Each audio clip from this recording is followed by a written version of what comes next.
거리가 먼 것은 이라고 했는데 1번에 메테인, 2번에 황화수소, 3번에 N2O, 4번에 SF6 온실가스가 아닌 거 찾으면 되잖아요. 그쵸? 몇 번이죠? 황화수소죠? 황화수소는 악취를 유발하는 물질이에요.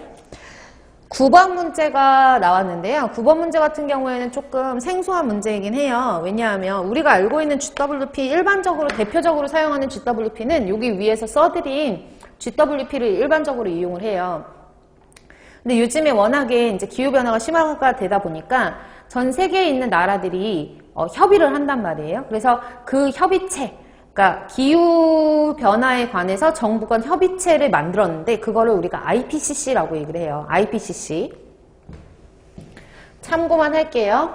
정부 간 기후변화에 대한 협의체를 IPCC라는 이런 그 협회 같은 것들을 만들어가지고 협의체를 만들어가지고 우리가 그 기후변화에 대해서 어떻게 정부들이 대응을 해야 되느냐 이런 것들을 회의를 하는 곳인데 그 IPCC에서는 온실가스 방출 자체가 그러니까 온실가스 자체가 지구에서 내보내는 그런 지구 복사를 흡수를 하거나 아니면은 다시 재반사를 하거나 이런 것만 우리가 보면 안 된다. 물질이 시간에 따라서 점점 이런 온실가스 같은 것들이 감소하는 것까지 고려를 해야 된다라고 해서 IPCC만의 어떤 GWP 같은 것들을 온난화 지수를 따로 결정을 해놨어요. 그러니까 표준시간 범위라고 하는 게 나와 있거든요. 이제 문제상에서 나와 있는데 이 표준시간 범위가 20년이다라는 얘기는 20년이 지나는 동안에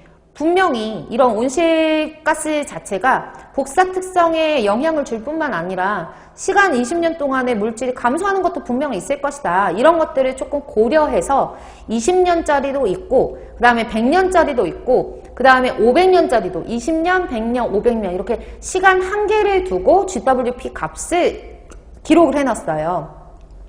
그래서 거기에 대한 문제이기 때문에 사실은 좀 생소할 수 있어요. 생소할 수 있으니까 참고만 할게요. 온실효과와 온난화 지수에 대한 설명을 옳지 않은 것은 GWP 표준시간 범위는 20년이다 라고 한 거고 아산화지수, 온난화지수는 이산화탄소에 비해서 15,100배 정도이다 라고 했는데 제가 이제 이거 다 외우세요 하기에는 좀 양이 많잖아요. 그리고 잘 나오지도 않는 건데 그래서 참고적으로 IPCC에서 말하는 GWP를 간략하게 설명을 드리면 이산화탄소를 마찬가지로 1로 봤어요. 이산화탄소를 GWP, IPCC에서 말하는 표준시간 20년 기준으로 20년 기준으로 이산화탄소는 1이고요. 그 다음에 메탄이 62예요.